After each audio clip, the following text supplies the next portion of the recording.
This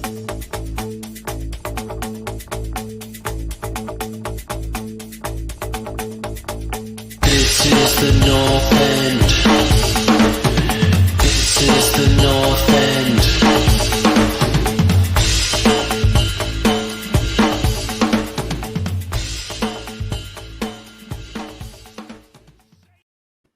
Welcome to the North End YouTube channel. I am blessed with a couple of Villa fans with me today who are probably not wanting to talk about what we're going to talk about. We're doing a reviews and preview show, and we're going to get into a little bit of some of the details and some of the misery that some of the fans experience. And not me this week for the first time in a long time. JP, how are you, buddy? Good to see you. You all right? You said you said you're having a hard time getting through the week. I want to feel for you, but I have to say I don't really give two shits. I think it's kind of funny. Yeah, you know, on the hard weeks, I fill them up with a bunch of extra crap so I don't have to think about soccer. And then, you know, in the good weeks, I try and ease it up so I can think about the good results, you know. That's fair. I mean, we all have our ways of dealing with these situations, and it makes complete sense. I understand it. Lukey boy, good to see you, brother. How are you? It's good. I'm well, and yeah, we all do have our ways of dealing with these things. Oh my god! Yeah, there's celebration, and then there's sadness at the same. Cheers, fellas. Good to see you. I got a water, but okay. Man, I was working out. Was it yesterday or the day before? And I'm so tired from work and everything going on in my life. I literally halfway up of lifting the weight, I heard my own brain go, "What's the point?" Like, literally, and I was like, "Oh fuck!" I was like fighting with my own mind. That's amazing. I'm in trouble here. That's amazing. That's fantastic. Yeah. Well, you guys want to get right into it? We're gonna try to keep this pod nice and tight for folks, and of course for us as well. But let's get into. I'm gonna bring up the scores from the weekend. I think that's results. There we are. Sorry guys. Bish bosh. There we go. All right, boss. All right. So I can't even look at it. We got no Connie on here, so I'm gonna roll with it. We'll start with the Watford Liverpool game. 5-0 Liverpool over Watford. It's Claudio Ranieri's first game at Watford. Didn't have a hell of a lot of time to do a heck of a lot here. But Liverpool flying, guys. I mean, Liverpool, let's be honest here. Liverpool to me, they look better than Chelsea at the moment. I think, and they're right there with City and maybe even the best team playing the best football at the moment. So, JP, what are your thoughts on this Liverpool's performance and obviously the lack of performance from Watford? I mean, Salah's just unreal right now. That assist, I think it was the first goal from Mane. Ridiculous. Where he just like outside left, outside the left spot, all the way around, right into the guy's stride. It was beautiful. Probably one of the best assists of the season. But Liverpool looks so deadly. It'll be a really big test this weekend because they have United this weekend, right? Yeah, we're going to get into that in our preview. So we'll do a special. So that'll be a good test for them because if they beat, to me, you know what? If Liverpool is really title contenders, they need to beat Man U 3-1, 3-0. Comfortably. Yeah, it needs to be a comfortable win. I agree. Luke, did you catch this game, and what are your thoughts on Liverpool at the moment? I said at the start of the season that we were snoring and snoozing on Liverpool. I did not. I kept saying to people, I think they're going to be right there with it. I think you said you'd be right there, but top one, top two. Nobody put them in number one. And I tell you what, having watched Chelsea, and I don't know if you saw, but tonight Werner and Lukaku went off injured. So like we'll see how bad that is. But honestly, Liverpool, when they have players like this playing at the ability level, and you know, again, people not really talking about Firmino, and here he is, pops up.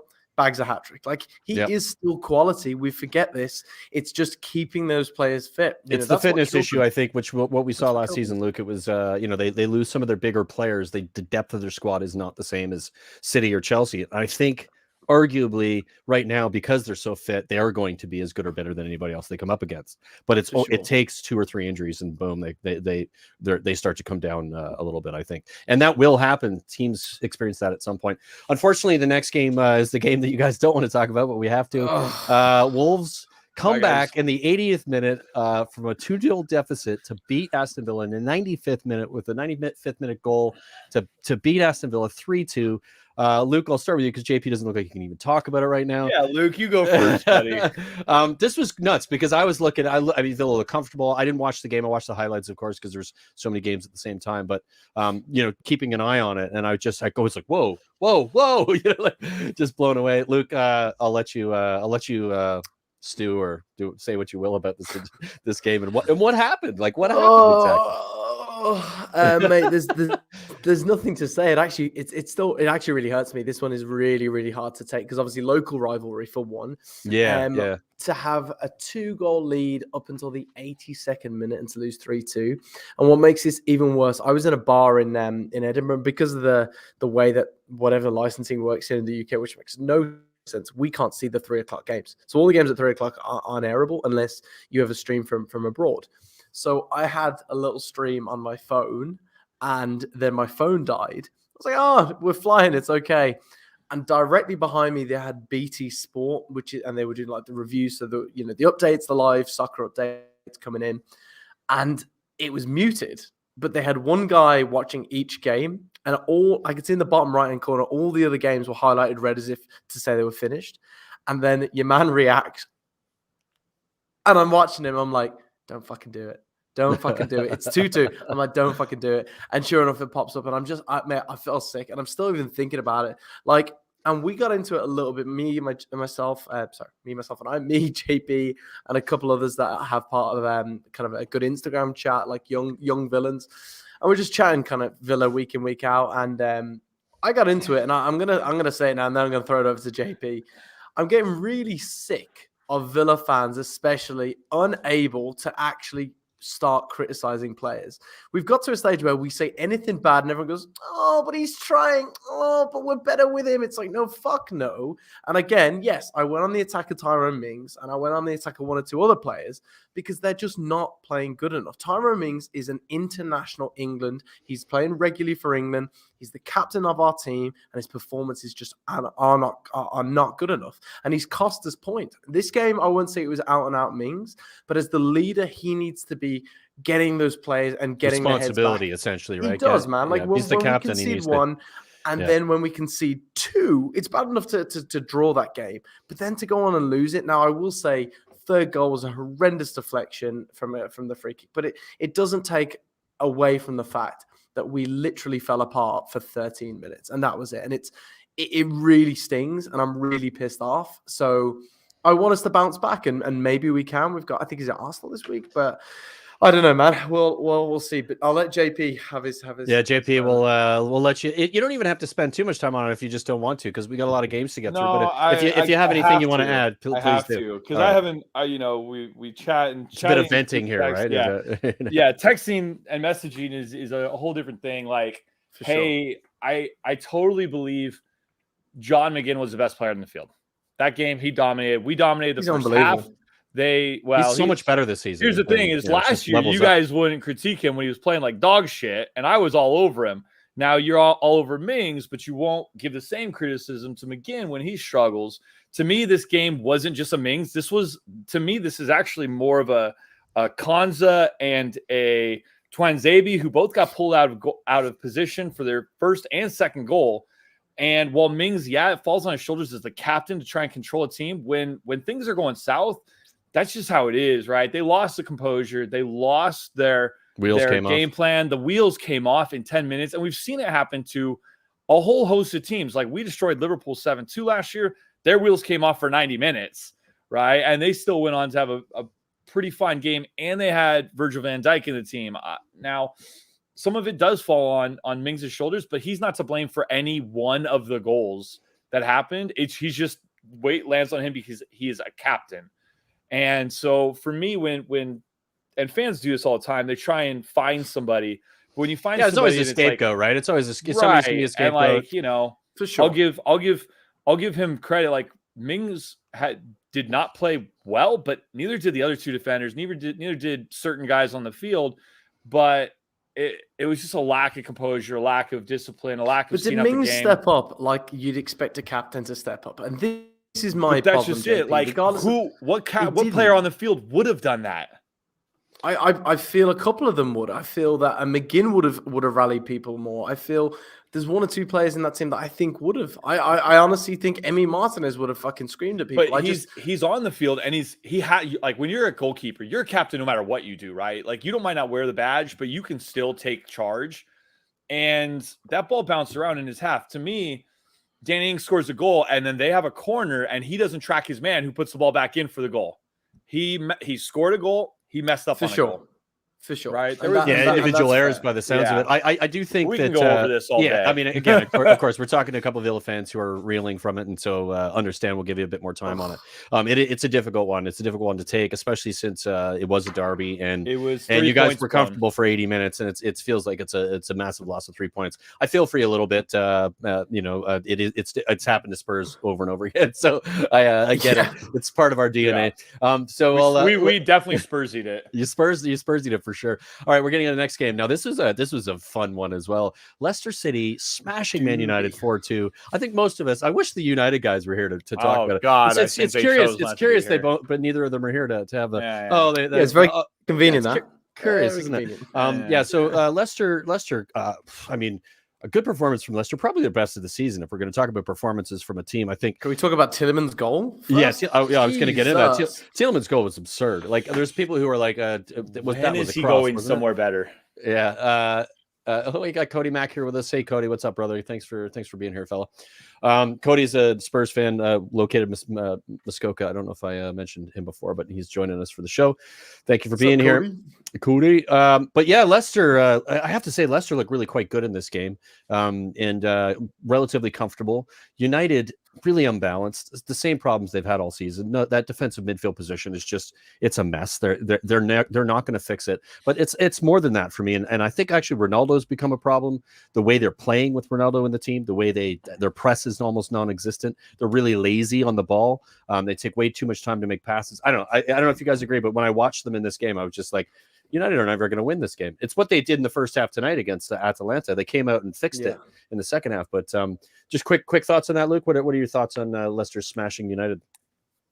I'm petrified to play Leicester. They have got obviously a great squad, but they've got exactly. It's working, and the scariest part is that Jamie Vardy is not aging. I think he's failed to pick up points fantasy wise in one game. As you know, as we can see, he's currently leading the goal tallies with Salah at 7 goals. And you know what's really scary? Really scary is that they have another attacking player that wasn't getting much of an opportunity. He was the Austrian top goal scorer last year. He scored 4 goals for them. To Daka today. 4 goals Looks in his good. First appearance. Mate, Looks good. Well, he played. Did he not come on in this game and score as well? That's what I mean. He came on. I think he played like 16 minutes and scored as well. Yeah, in the 91st. Like, they are so dangerous going forward. And honestly, man, I wouldn't want to be facing them. But I think the United fans are they're spitting feathers because, as you said, they've brought all this talent. And Paul Merson went on the rant today, apparently on Sky Sports, and said, I don't see why you would buy Ronaldo. And he was going as far as saying he thought that Ronaldo was dropped against Everton because, it would allow him to say, well, we don't need him. We can build. They didn't obviously win that game. So I don't know. I think they've bought it all. And if they don't start performing soon, I don't think Ali is going to make. I worry Ali will make Christmas, mate. I honestly think if they had a loss to Atalanta today in the Champions League, like 3-4-0, and hadn't come back, like he had a couple of weeks left probably, or the next international break for sure, mate. So anything to add, JP? Because we want to. Keep it's amazing the guys were hating on Fred. Speaking of scapegoating, they were hating on Fred, and now they've shipped 4 goals because they don't have Fred in. It's funny that they're hating on him, but correlation doesn't equal causation necessarily, that's true, but 100%. But it's interesting because you know what? I listened to Tifo quite a bit. Shout out to Tifo and shout out to the Athletic podcast. Both of those are great. But one of the guys made a great analogy, and it's like they provided Ole with a bunch of lions. It's like you gifted a lion, and it's like you have a lion eating up your freaking garden. What the hell are you supposed to do with it? Like if you had someone who knew what he was doing with lions, he'd know what to do with them. They've given Ole players like Sancho, Ronaldo, and Varane, and it's kind of like he doesn't know how to handle them. It's almost like he didn't know what he was going to do. I don't think it's a not knowing how to handle them. I think it's just an unbalanced squad. You've got a bunch of attacking players that you bought, and those attacking players are great. None of them defend. None of them defend. None of them defend. Manager figure out how to say, okay, let's sit this guy. They might, JP, but they're not defending from the front. If you're not going to press, and you're not going to get up and win the ball up top and win it in the other opposition half. And you're going to sort of allow the other team to create and keep the ball, which is what they did against Leicester. It was blatantly obvious and kind of hilarious to watch. I was just like, they're just so imbalanced. They don't have a balance in their squad. Missing Raphael Varane and of course Maguire is a little bit of a liability in the back. You know, he's prone to an error, similar like an Eric Dyer is at Spurs, kind of like Tyrone Mings or a Tyrone Mings at Villa. Yeah, so I just think they're unbalanced. And I think it's obvious. I think the manager has been put in a position, and arguably it's his own fault, that he's got a bunch of really good attacking talent that are to have their ego and their attitude as to how they approach a game is not thinking about, I have to work hard for my team. And I saw them do it in the second half tonight in that Champions League game, and I was like, oh, they do have the ability. They actually looked really good in the second half. It's, can they do that week in, week out against the teams in the Premier League? And it doesn't seem to be the case at the moment. Sorry, Luke, you wanted to add something, and then we'll move on. I just wanted to ask what the hell JP was talking about with those comparisons. Something about a lion in a garden, and also I was like, "What the fuck?" He was trying hard for something there, you know. I'm using the direct. It's like, oh man, you know, when you put like a lion in a garden and it eats grass, I'm like, what the fuck? Well, you know, you got to get off Tinder and pay attention for a second, man. It's like you're gifted a lion. He's been bought. and Varane. Yeah, I was gonna say something about it. We can't let that slide as well. God sake. He is not Norwich. He the American pronunciations are coming out. He is not Paul Forrest, but it's pretty bad. It's bad enough that we have Paul Forrest. Bad. JP is so much better than Paul Forrest. Until today. Yeah. All right, let's move on. We got Man City, Burnley. We don't have to spend too much time on this. The last four times Man City played Burnley, they beat them 5-0. This was only 2-0. This was only 2-0. So Man City not playing as well. You know, it's a shambles. We're going to skip pretty quickly through the next one. Not a lot to talk about here, unless you guys want to add 0-0. Well, I think they did. I think Brighton actually probably missed a trick here. Should have won, yeah. You consider you had 2 more points to this tally, and Brighton are tied third with City. That's the difference here. It's like they're fourth in the league, mate. Like Brighton are absolutely flying. And they're flying. Wait, do we jump the game? On the same points as Spurs. They're having a really good start to the season. This happens a lot with teams. I do think Brighton are really well coached. I think they play good football. They'll finish about 10th, maybe. They may get a little bit higher than that this season, just with the level they've gone up, because they have gone up a bit of a level. They're starting to finish a bit better, although this game didn't really show a heck of a lot of that. But Norwich getting a second point in the league for them, nicely done. Cody Mack mentions Brighton have a tough run the next few games. So I agree, Cody. Yeah. I do think that we'll probably see a little bit more of what they're about against some of the bigger teams, and that's always the case, right? But you got to get the points when you have the opportunity, and they had the opportunity here and they didn't. So drop points. Let's get on to the next one. Southampton beat Leeds. Southampton at home 1-0 to Leeds. This was I sort of expected a draw here. Southampton have been pretty poor, but arguably Leeds have been worse. Leeds have struggling to score goals. They don't look the team last season. Just outside the bottom 3, mate. We talked a little bit about this. I think it was last week. I think they're this sort of happens with teams that like a tendency, well, not even just second season, but it's teams that have a tendency to have a really high press and have a really high work rate and are running a lot. They really gas usually about 3 or 4 seasons in. It happened with Pochettino's side. We're seeing it now with Leeds. We've seen it. We haven't seen it with Liverpool yet, and that may just because the quality of the coaching is better, and maybe the quality of the players is a bit better as well. But I think that could have coincided with Vardy going injured Van Dijk went injured, and if they were going to get tired there anyways, it hid some of the fact that they weren't pressing as well. Because that's a good show. I might have overlapped that. It might have been part of it, absolutely. But I do think we're starting to see a little bit of those cracks with Leeds. They're not really creating the chances like they did last season. And I would be concerned if I was a Leeds fan. I'd be like, oh, this is not what we'd expected. Or are they going to keep Bielsa if they drop into the final 3? I think they probably will. But if you look at the statistics on this is shocking. The shots on goal situation here. They had 54% possession over 46. Southampton had 19 shots on goal, or 19 shots, 4 on target. Leeds 3 shots, 0 on target against Southampton, who are not a good side. They're playing reasonably well defensively, but this is from a Leeds side who everybody was like, Leeds, oh my God, they're so fun to watch, are not fun to watch. They're really terrible at the moment. So something's got to give. I don't know if I think Bielsa will get a lot more leeway than most managers will. So I think you'll see him at least through until Christmas. But if they're in the bottom 3 by then, the change might need to happen. I think they need to stay in the Premier League. They can't afford to go down. They can't do what they did before because Leeds, when they went out the Premier League, crumbled. It's a very famous historical. Example. There's a documentary about it. I recommend watching it. It's pretty crazy to watch. Like, holy shit, I can't believe that happened. Then not only did they go down to the Championship, but they went down again the following season. Yeah, they went down. They might have gone there. Mate, Sunderland. Sunderland did 3 times. Leeds did twice, but it was Sunderland till I die, mate. It was fantastic. Unreal, you watch them come back up and they go down again. What great! Imagine the guys filming that must have been like, holy gold shit, mine. Yeah. We thought they were going up. They're going down again. 100%. All right. Well, we got another Saturday result. Chelsea beat Brentford 1-0. A little unflattering for Brentford, I thought, because I thought Brentford, and we can get into this a little bit. In the last 20 minutes, dominated Chelsea, just made Chelsea look absolutely shit. To be fair. And good for Brentford. I mean, Brentford are the new Leeds, I guess, is what we're gonna say here. But the chances they created in that last period of time was insane. Unfortunately, the biggest issue for them was just finishing. They just and they also came up against probably one of the best performances I've seen as a goaltender in a while is Benjamin Mendy. Is he the best in the world right now?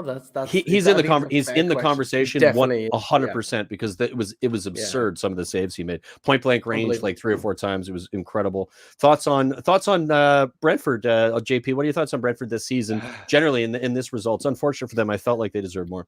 Well, I feel like our regular listeners will know that I have a very fond spot for Brentford, but I think they're going to be just fine. I think they're going to do very well this year. I think I've said it before, 9th to 13th, right around that area, maybe 10th to 12th. Brentford are showing the league how the league should work.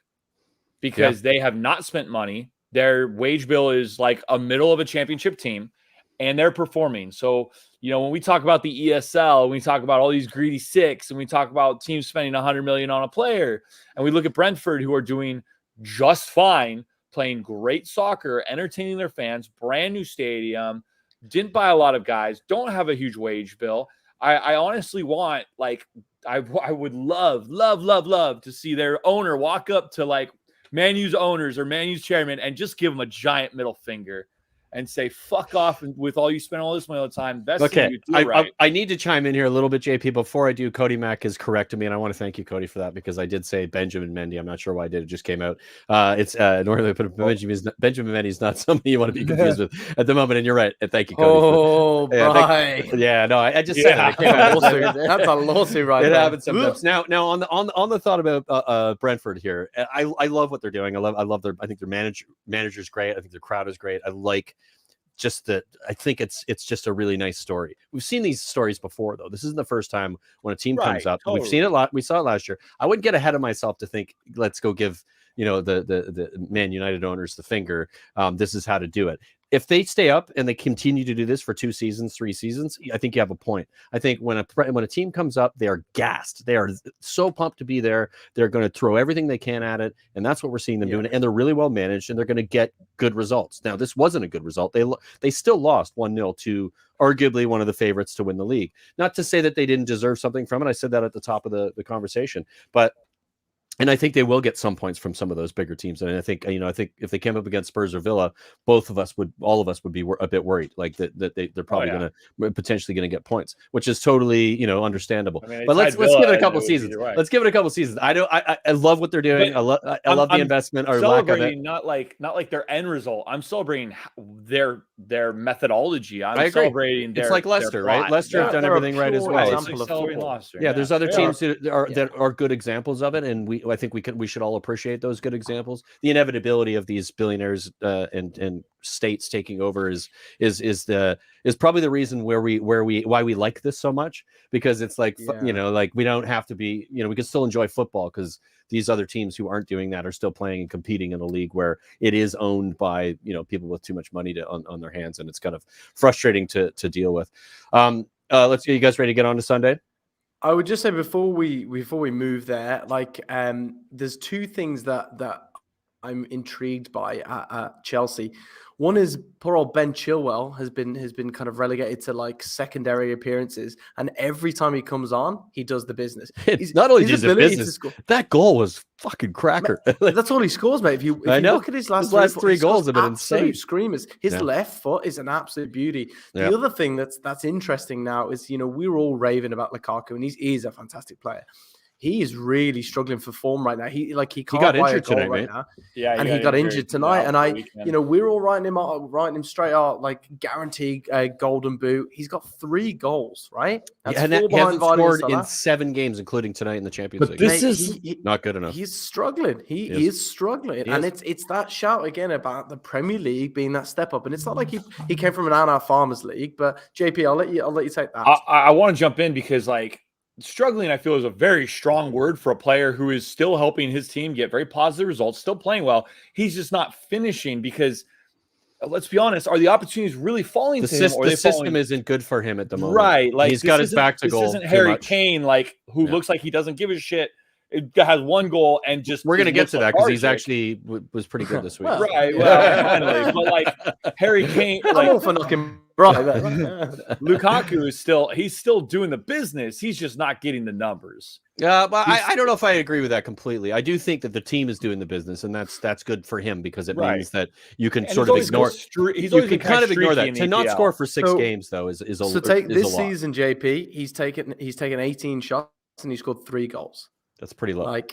It's pretty low. That's a goal in every 15% or something like that. Or if that, how many games we in 8? So that's only 3 shots a game. That's pretty low by itself. Yeah. Like he's struggling. It's a system issue, I think. Yeah, he's got he's even come out and said in an interview, he's like, I got my back to the goal all the time. I don't like it. I like to be on the shoulder of the last man. I want to. That's how I like to play. And he's not getting those balls. You know what? It's interesting because last season when I watched Lukaku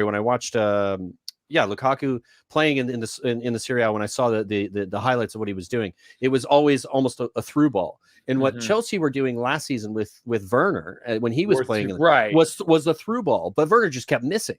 And I just kept thinking, if they just keep playing that way and replace Lukaku with Werner, he's going to score a ton of goals. That's not what happened. What's happened though? They've changed the system. They're playing the wing backs are flying up front. There's a lot of crosses going in, or there's a ball going into the middle, and he's got his back to the goal. I agree. I think if he keeps playing like that, it's not good for Chelsea. Well, it's not even that, mate. And JP, I totally agree with you. Like, there's a lot that a striker can do. Like Emil Heskey made a whole career out not scoring. Right. So, but the problem here is that we just said. The reason Chelsea picked up a point here is because Mendy played out of his skin. Now, Mendy can't do that every week. And if Lukaku doesn't start scoring, Chelsea start drawing games or potentially losing games. And look how competitive the top of the league is. City are flying. Liverpool are flying. It only takes 2 weeks of bad performances, and all of a sudden you're starting to slide down that table. So I'd be a little concerned. Like, again, I would be still good. Let's see how the injuries are. Fingers crossed. See how long he's out. Yeah, because that'll be a big thing, right? If he's out for a while, it could be problematic. All right, let's get on to Sunday. West Ham beat Everton 1-0 away from home. Good result. Very good result for West Ham. West Ham's still, in that conversation, points wise, and they've got some quality. They got some quality in that team, playing well. We're going to get into this, but Spurs got West Ham at the weekend, so good London derby, which is pretty exciting. Everton still playing well, but missing the goals. I'd have to check the statistics real quick. How were they in front of net this week? Were they? Because I feel like we're missing Calvert-Lewin. Two shots on target, 15 shots in total. So they had a lot of shots. But not a lot good quality chances. And 38% possession, which is pretty low, right? And you'd kind of expect more from a team that have some of the players in it that you'd think they'd be able to control the game a little bit more, especially at home. Especially at home, right? They're moving the ball well, and they've got some. Again, I think they've. If they could get the players back and they finish pretty well, I'd say the signing of the season just on value is Damari Gray or Townsend. Phenomenal bits of business. They've both been quite good. Yeah, I would agree. Without them, I don't know how long DCL Lewin is out for. I think he's back in the next couple of weeks. He's a big miss for them at the moment because that's how they've been playing, is having that target, right? So, all right, let's move on to Spurs. Speaking of billionaires and ruining the league, Spurs go face Newcastle at Newcastle, which was the expectations of this game for most fans and including myself as a Spurs fans, and I'm sure Cody in the comments would probably agree with me, is that Newcastle will probably at least get a result against Spurs because it's a very Spursy situation. Dr. Tottenham shows up at your stadium. You get new owners. You got to get a result.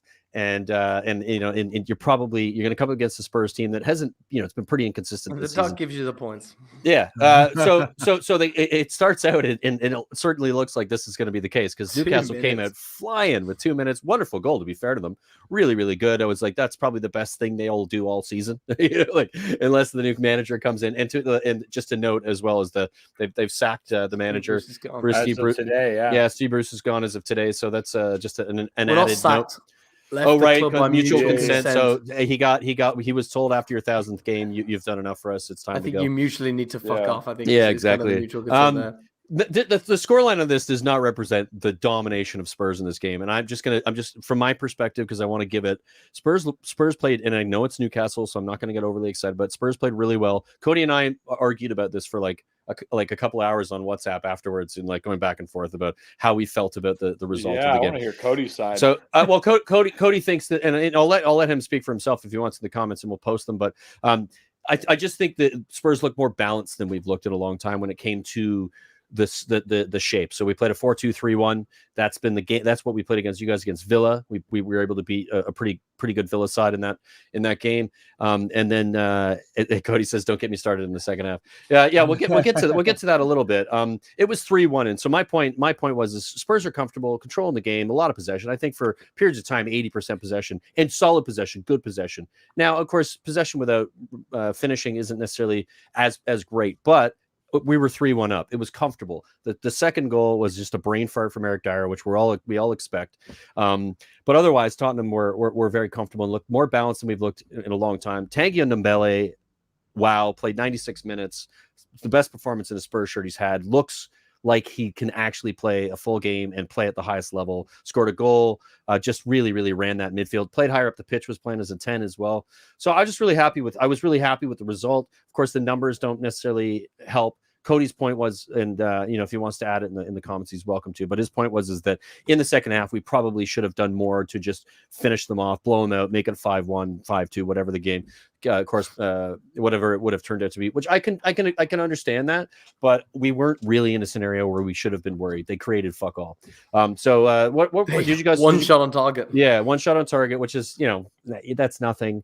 That one shot on target was the one they scored in the first 2 minutes. So I had really very little to worry about. I want to just pop up Cody's comments here just before you guys comment, so we can have a bit of a balanced opinion. Because sorry for your face being blocked, Luke, but it's temporary.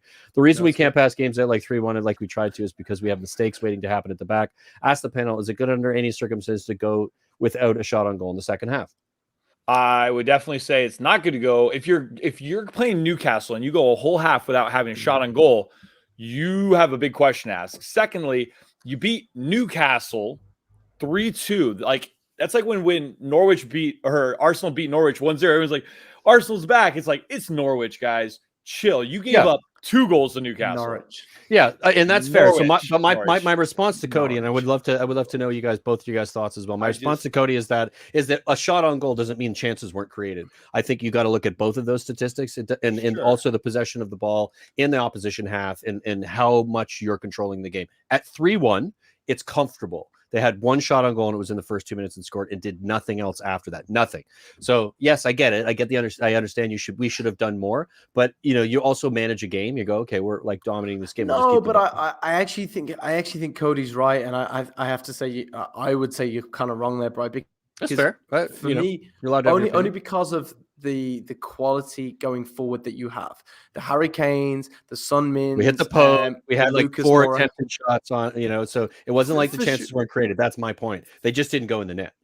Yeah, I just and you're right. They should have. Maybe it should have been 5-2. You need to do more, and especially because Newcastle went a man down, and then you could. Now it was the second. The next goal was a free goal, and classic Eric Dyer. And you sat there going, honestly, Eric Dyer's a very strange player. He had an incredible game until that moment, and you're like, why did you ruin it? You were so good, and then you just shit the bed. What's he doing with his head on his knee there? It's like it's just such a weird thing as a defender to see. It's so weird.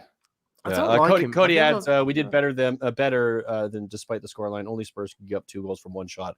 And that's fair, Cody. I don't disagree with that. That's very Spursy situation. Okay, guys. Talking of giving up goals, though. Yeah, Newcastle were crap. Spurs were average. Yeah, I would agree. I think Spurs were average, but Spurs look more balanced. It's the more balanced setup that the 4-2-3-1 with the players we have. That's the system we need to play. If we keep playing that way with 2 wins and we go against West Ham and we play that way, I think we got a chance of getting a result there.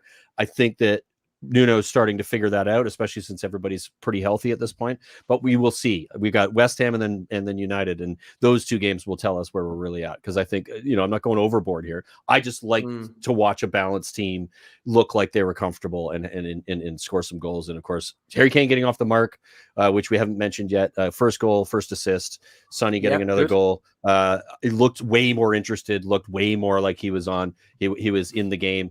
Best thing about it, I thought, just to finish on this point, was when he scored went to VAR because he was originally called offside.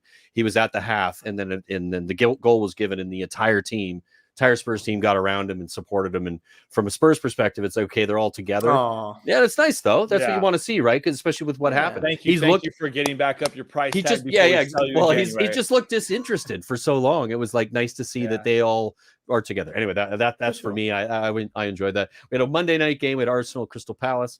2-2 draw here. Crystal Palace blowing a lead to an Arsenal team who were pretty shit for most of the game, and Crystal Palace controlled it for most of the game. But Arsenal brings on Lacazette, and Lacazette is the difference in this game. You guys agree? I mean, he is the difference. If you mean they got a point, yeah. I mean, no, that's my point. I mean, they celebrated like they won the league, but like they're super stoked. But man, it's kind of great seeing that the Arsenal expectation being so low these days, that they are celebrating a 2-2 tie against Crystal Palace at home as a win over Chelsea. You know, it's pretty damning. I think I called it last week when I said I think Arsenal Crystal Palace will tie. Got it right. And I think freaking Benteke's goal was a smooth one. I think he just cut the guy and just finished in the corner. And it's just kind of showing Arsenal are a little ways off from this project that they think they're saying. And the possession, no worries, JP. The possession that they had, the Palace had, and the for most of the game until that last 15 minutes, I was just really impressed with Palace. To be fair, I thought Patrick Vieira. I said in some of the comments we were talking to Stan on the WhatsApp, and I sort of slag Vieira at the beginning of this, and I hold my hands up because I thought based on what I'd seen in MLS and in the French league, he hadn't looked like he from a coaching perspective like was going to make a Crystal Palace team that much better, but they look a lot better. They're attacking better. They have more of a transitional game from back to front, not relying on just the one player. Zaha didn't even play this game, and they still looked like they were in control of the game. So I was impressed by that. What are your thoughts? They've got a couple of tidy players. Gallagher, obviously, we've all spoken about, incredible player.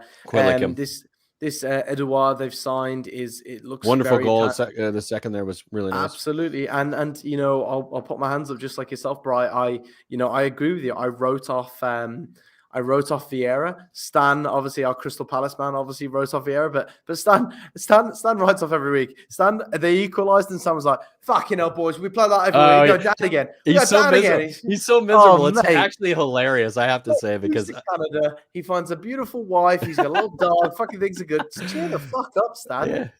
He's a miserable football fan. He's like the rest of us. You guys struggled all week this week, so I know, mate. But there's everything. There's a lot of good things. They've got that. They're the base club for Ted Lasso, which is now like one of the best shows in the world. Fantastic show, love it. It's like, but yeah, it was a really interesting performance. I'm keen to see how Arsenal can go over the next couple of weeks. I suggested Ben White is a good defensive option because they've got a fairly easy run of games and he's cheap.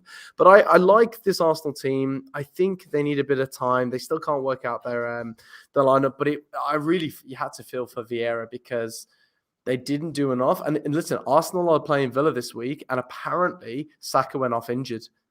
So he did, and not only did he go off injured, he looked very uncomfortable. Like he was holding I think it was his hammy or like the back of his calf or something. It was one of those injuries that is at least 3-4 weeks probably he's going to be on the sideline, potentially 6. All right, well, JP's not back yet, but we're going to get to the star player. But he looks great. He's obviously lost weight. This is nice. JP lost weight. It's great. He needed to. All right. Oh, that's the wrong. I put up the wrong one. My bad. Oh no, I didn't. Stick it up. Stick it up. Sorry. That's the right one. Star player. Can we let's talk about those teeth? Do you know what's funny? Have you ever seen the? Are they real? They can't be real. No, they're all. Someone put it up once about reasons to go to Liverpool. Number one was their dental program. Because if you look at even Klopp, mate. Klopp's teeth are incredible. Yeah, bang, he had the whole thing done. So like that's Ross from Friends. That is. I wonder impressive. Look at that I don't smile. know if Paul's edited that. Like I'm not sure, but let's talk about the player. Let's talk about his numbers in this game because he was incredible. I mean, 3 goals, gets the Hattie, an assist, 9 ball recoveries, 3 chances created. He worked his ass off. Who scored rating? Yeah, 10. This was the Firmino that in Liverpool when they won the title and also when they won the Champions League. This was the quality that he has. And we saw it again, and we hadn't seen it for a while. Last season, he kind of fell off a little bit. Wasn't necessarily the first man on the team sheet. Diego Jota getting in a little bit more. What a performance! What did you think of Firmino's performance? I think you said it right there, mate. I think it must be a beautiful feeling to be playing in that Liverpool team when you look to your left and you see Sadio Mane, and then you look to your right and you see Mohamed Salah, and then you look behind you and you've got Keita, and you've got all this quality like around you, and all these incredible creative players.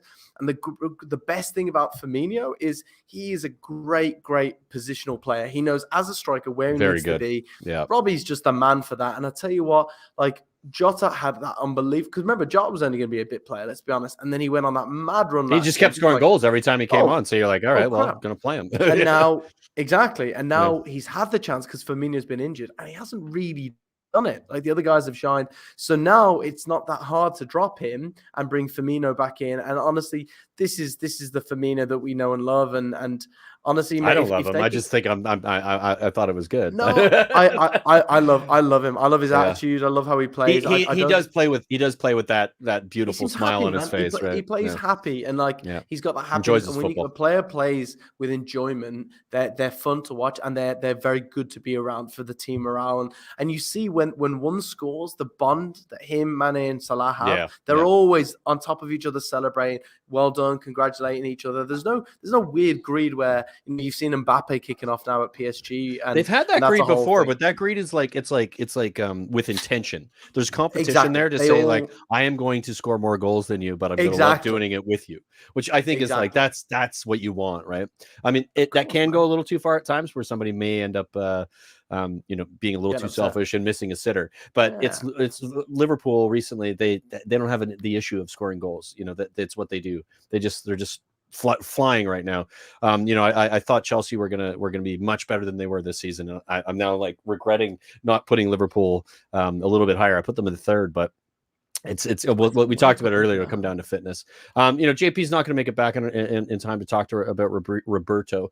So we're going to get on to he shit his pants. Yeah, probably. He is doing something of that nature.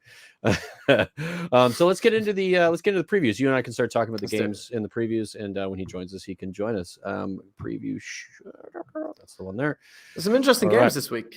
There's some big games. Yeah, there's some very big games. Of course, we've got the what we deem the game of the week. It's an obvious one. It's the last one on Sunday, Man U Liverpool. But let's start with your first game of the week. Our first game that played another Friday game for Arsenal. Did they not play? They played Friday last week, or no? They played Monday. So they played Monday, Friday. Monday. That's a bit of an odd one, isn't it? Yeah. Oh, wait a minute. I know why. They're not in Europe. Oh, sad. That is sad. Little dig for me. I had to chuck it in there. You did, but I like that you did it. So I'm going to say that this is a Villa win. I'm going to throw it out there. I think Villa need to bounce back after last week. I think Smith needs to be just tearing them a new and be like, guys, you cannot be doing that again. Get out there and win, especially if we see Saka's unavailable, which is more than likely is going to be the case. Shut down Aubameyang. If Lacazette comes on, just get into him, cut up that play in that middle, and boss the game and get a couple. Does Lacazette start for you for Arsenal, or do they keep him as a weapon off the bench? Because he when he's come on for Arsenal, honestly, despite I think Aubameyang playing reasonably well, he looks like the most dangerous player as soon as he comes on the pitch. That could just be that could be the sub. Well, I think what it comes down to is the shape thing, right? It's like they like to keep Aubameyang up the middle when they can. Speaking of shape, they like to keep. Oh, easy, JP. We're trying to have a podcast here, buddy. I think what they like to play Aubameyang up the middle, which I think he's actually better at, but he can play up the left. So I actually think they're better with him and with Lacazette up the middle and Aubameyang off the left. I don't understand though, and Brian, maybe you can tell me because maybe my mind's let me down. What happened here? Because last season it was the Aubameyang and Lacazette partnership, and all of a sudden I'm not sure they've decided, oh well, we can't play both. I don't understand why they don't play both of them. I'm not sure either. I think the manager's got some sort of something in his head about shape and system, and he thinks that it's going to work better that way. But to be fair to them, like maybe Lacazette's at a point where he's a super sub now, he's no longer a player that's going to come on and be able to play the full 90. But watching what he did in this game or in the game last week, if I was the manager, I'd be playing him for sure. If I was Arteta, I'd be playing him. Just quickly, JP, before we move on to the next game, because we do have to keep this quick. Thoughts on our Aston Villa Arsenal? What do you think you expect to see? I expect to see a bloodbath. Honestly, I think this is going to be one of the games of the weekend. Lots of goals, you mean? Generally, no. I feel like this is going to be a match where both teams have to go for it. Like, so very Villa open. are on 2 losses, one against what I would feel is a very poor Tottenham and a 10-minute catastrophe blow up last weekend. I think Villa are going to go for this all the way. I feel like Arsenal are still always trying to prove themselves, always trying to make something of themselves. I feel like each team has a mistake in them. At least one. I feel like each team has players in the middle of the field who are energetic and battlers and fighters. I feel like both teams have strikers that can hurt the opposition.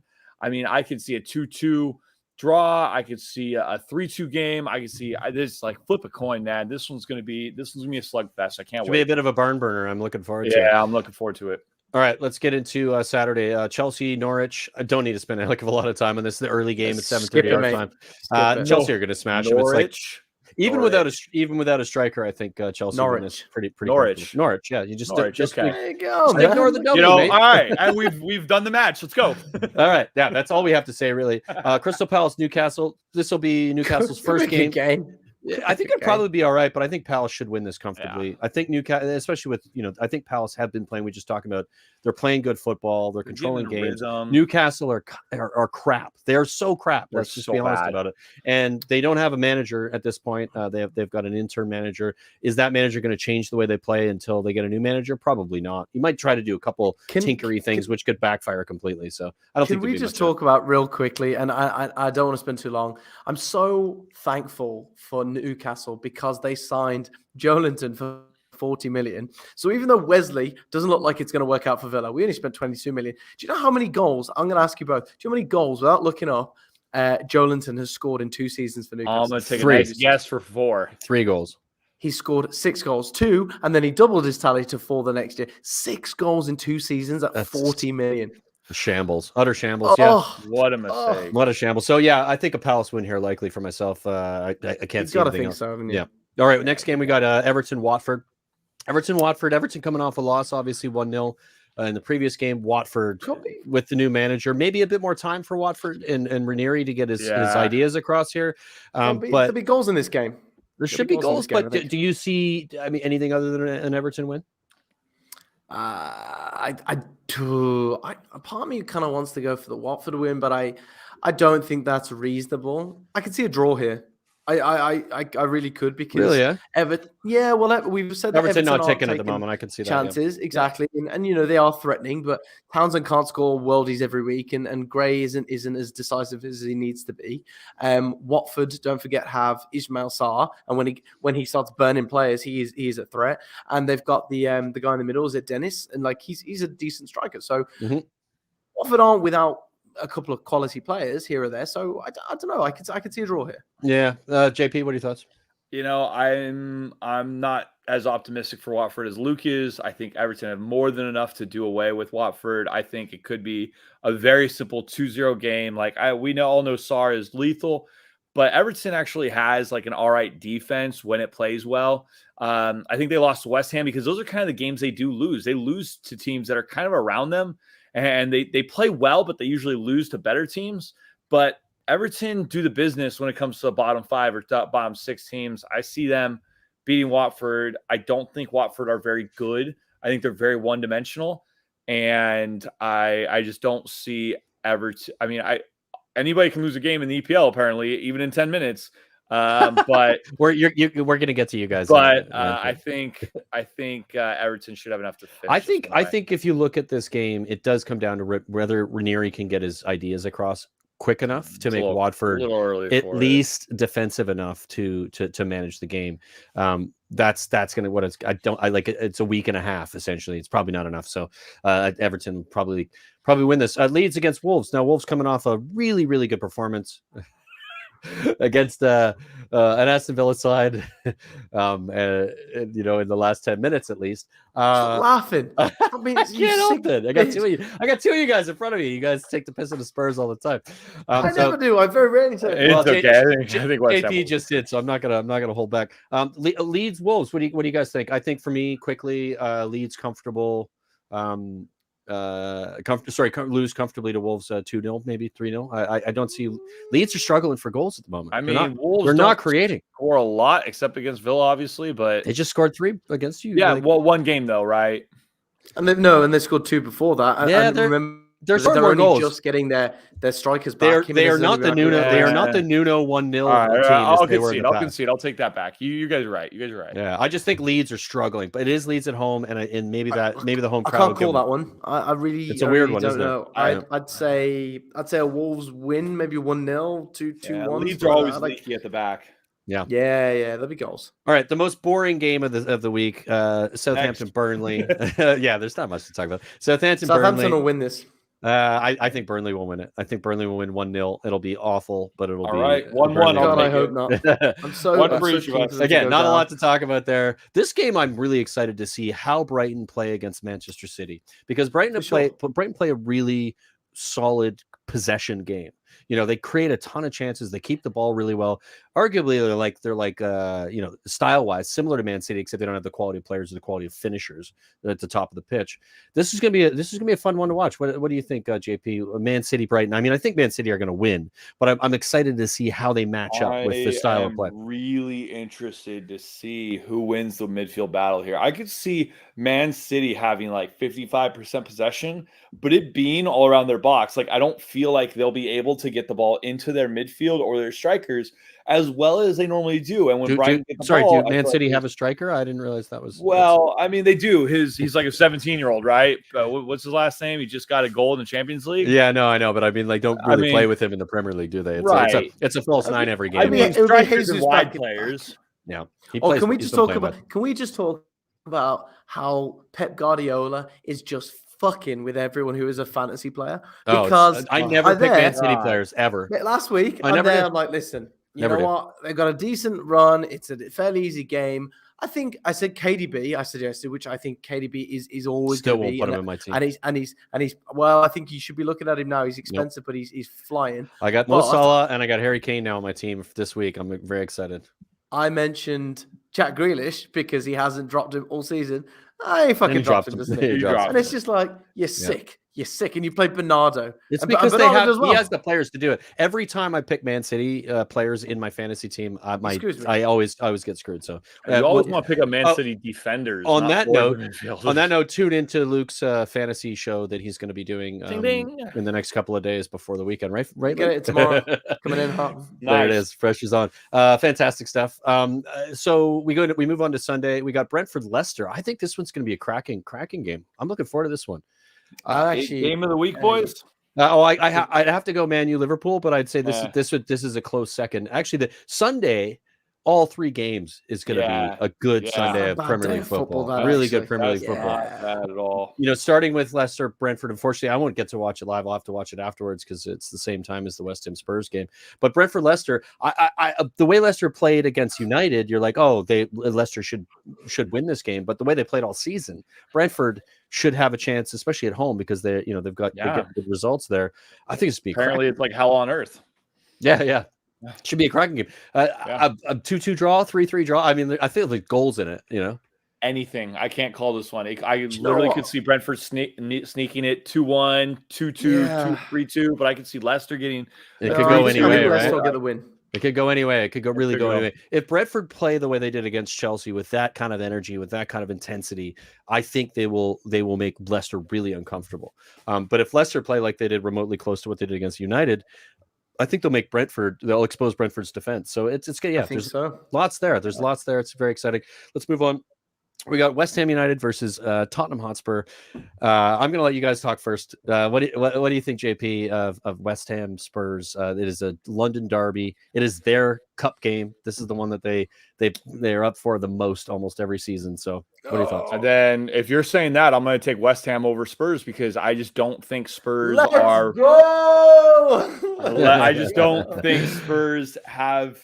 They're not clicking. Like they're getting wins, but they're still not. Did you watch great. the game against Newcastle? They clicked like a motherfucker. That was Newcastle. You still got to. It still counts as clicking. It's a Premier League game. They still count. Play someone in the top half and tell me how they're going to do. I did say that this weekend and next weekend will determine where Spurs are really at. This is a tough game. West Ham's better than Arsenal, and Spurs couldn't play crap against Arsenal. Yeah, we were terrible, but we didn't set up at all correctly. So totally different. You needed another week of another Newcastle before facing this.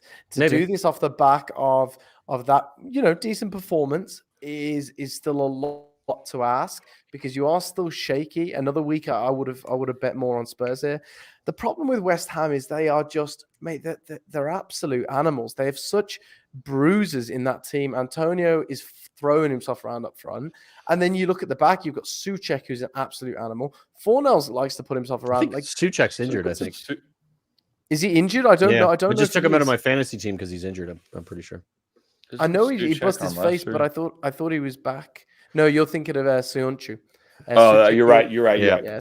Just a quick comment. A quick comment from Cody here. Now we took 1 point from 6 from West Ham last season. They finished above us. It's the crown Spurs need to take at the moment. Advantage Spurs since West Ham have Europa League to deal with. Oh, I didn't know about Europa. That's a good shout. Spurs play in the Conference League on the same night on Thursday. But we know this based on the news that none of the players who played against Newcastle are going to be playing against Vitesse in the Conference League. Oh wow! So all the exact same starting 11 that played against Newcastle will be playing against West Ham. It'll be the same 11 with complete rest for the entire week. So I think that does come into play, and I think that does definitely. That's an 11.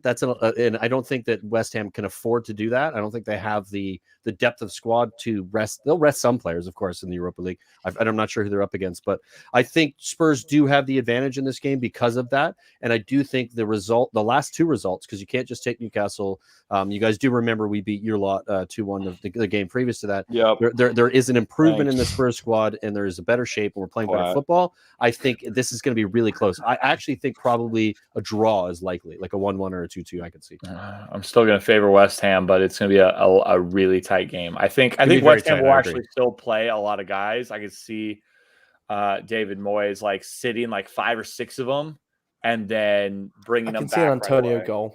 I think Antonio will score for sure. I do. He's in my fantasy.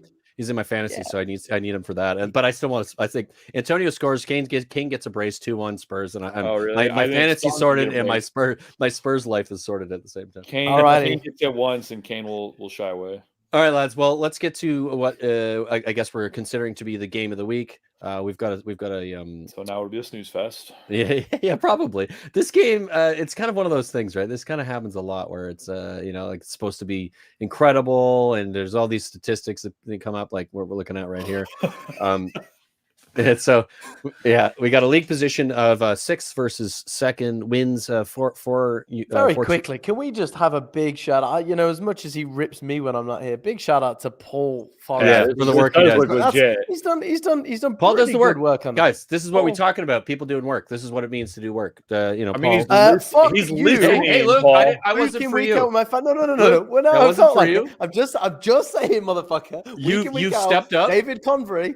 Yes, that's who I'm talking to. You've stepped up, Luke. I appreciate what you do. You've started to create some stuff. I know, JP, you'll get there eventually. You're new to the YouTube stuff. I got one up. You got one up. It's impressive. Anyway, point being, let's get to the game. You got like a 60-year-old guy with 3 Viagras down you.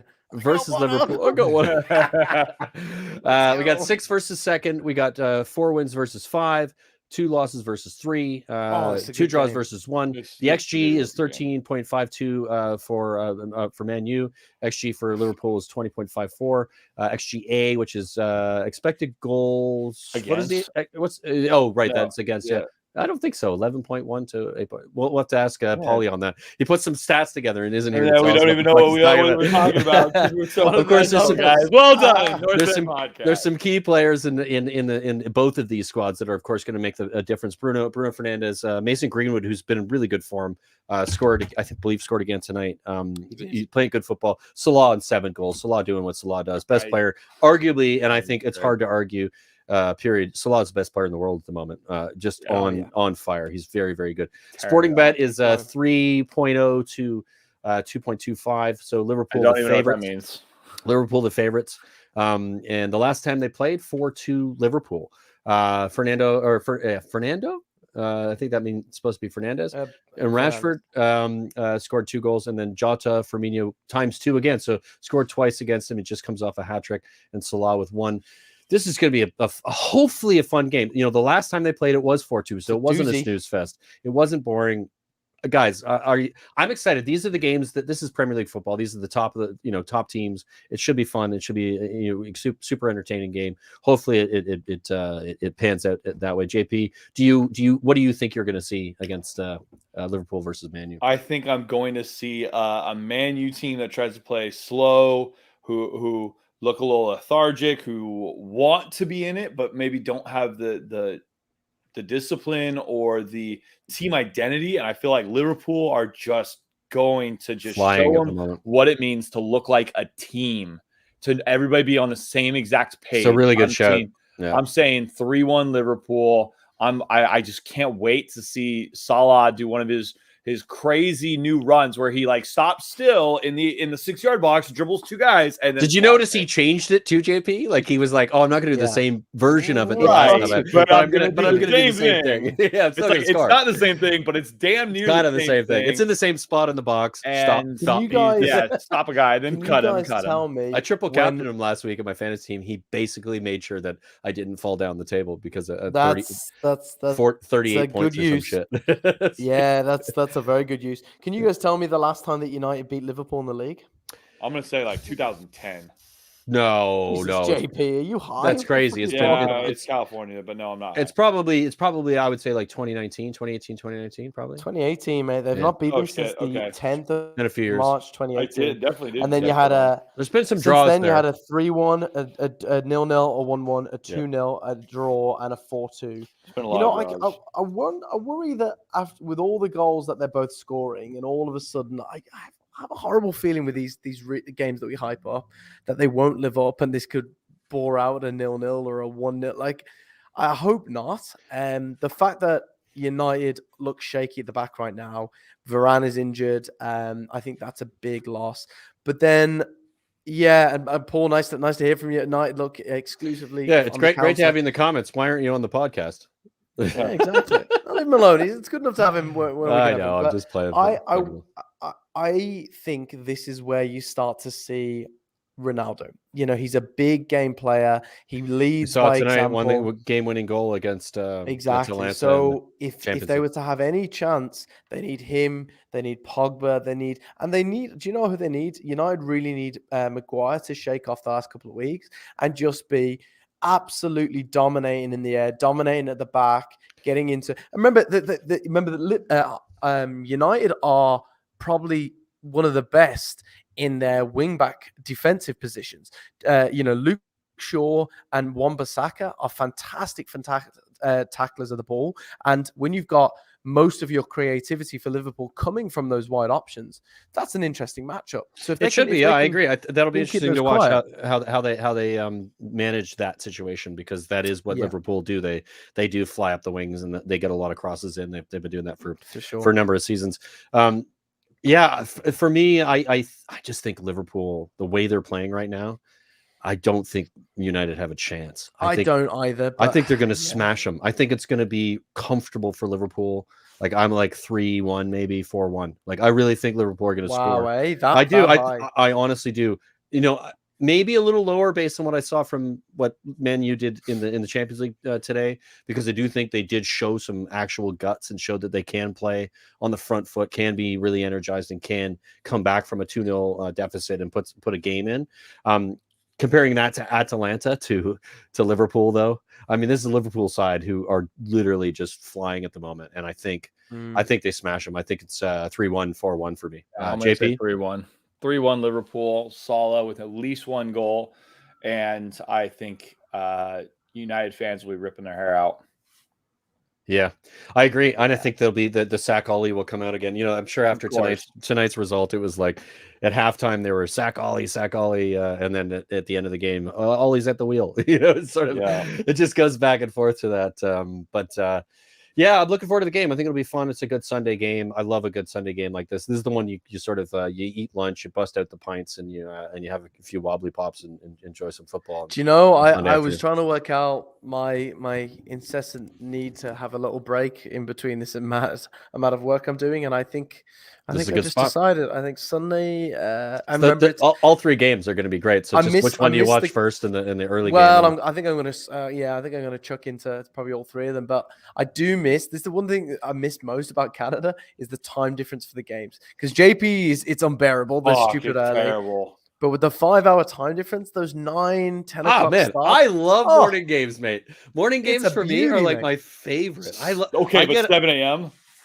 Those are terrible, but they don't happen a lot. They only happen 3 or 4 times a season for me. So I'm that's fine. And I'll set the alarm, and I'll be hungover, and I'll deal with it, and I'll roll back to bed for the next few hours. but the 9 o'clock games, the 10:30, the 11, the 12:30. I mean, that is how I want to spend my Saturday and Sunday. Like, you know, it's beautiful, man. It's absolutely beautiful. I want to give a quick question to Luke here. Luke, if you're a Birmingham dude, where do you go to watch a game in a pub? Well, it depends, JP, because as I said, the 3 p.m. games legally are not allowed to be shown on. They don't. Yeah, they have like what we call a blackout essentially for their. I think it's because to stop the clubs losing out on revenue or that's something. That's literally called a blackout, or it's for different reasons. I heard but it's the same idea. It's because they don't want the lower clubs to lose all their money, because people would actually stay home and watch this game. Yeah, they want them to get to the park, so they'll spend money on the ticket to get in. I don't think it's really working anymore. I think they need to do a revenue share for the TV money. Yeah, they got to get the lower league. Agreed. It's an old idea that doesn't really function in. Yeah, because a lot of the pubs are doing, and what they've been doing for a number of years, is getting these wobbly boxes, and they're tuning into the Al Jazeera networks and all this kind of craziness, and it's like, well, that kind of fell out the window. But honestly, JP, there's a lot of good pubs. I've not really been back long enough to really know. I work all the time, but he's too busy. He barely watches football. He doesn't even know what he's talking about anymore. Yeah. Honestly, I really don't. I'm a big fan of Cristiano, Messi, and Leo Ronaldo. He's old school. They're great guys. Yeah, great guys. All right, well, that brings us to the end of the podcast. That was a great show. Really, really fun. Man of the match. Good chat. Man of the month, weekend, whatever. We did that. You were in the can. Oh, okay. Sweet. Yeah, you didn't have to comment. California. Hey, all right. Then shout out to Eric Dyer and Regulon for saving that dude, for getting them good to shout. Get good shout out. That's freaking top. That was incredible what they did, and especially Region. Of course, that what Dyer did was brilliant as well, and the doctor in the crowd. We bashed them, but that's a top move right there. No, it was incredible, and that obviously life is more important than than probably football. Saved that guy's life by catching it so soon. There was a Newcastle doctor there who was there to help the guy. And it was brilliant. It was brilliant. But Region saw it, and Region, and I don't know if you guys saw Region's interview post game with him and Kane, and they the two of them discussing it, and Region was just such a sweetheart. It was just really a wonderful moment. A real nice guy, doesn't he? He is, yeah. And to do that in that moment, just to go, hey, we're going to stop the game. Look what's over there, and get everybody to focus. And boom, and he saved the guy's life. So wonderful, and that's good to know that the guy's okay as well. Yeah. But so thank you for watching. Thank you for listening. Whatever you're doing, however you're participating in consuming our content, we've got more of it coming.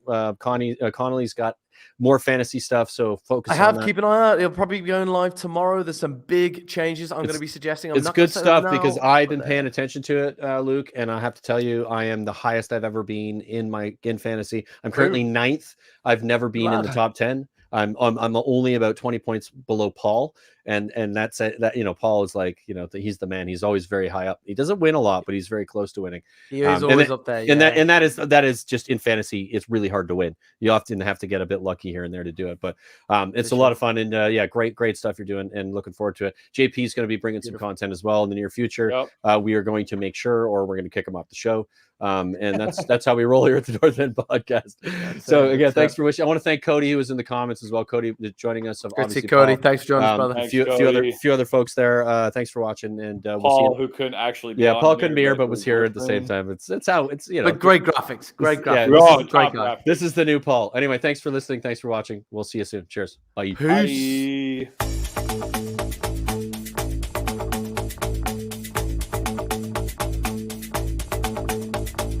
This is the North End.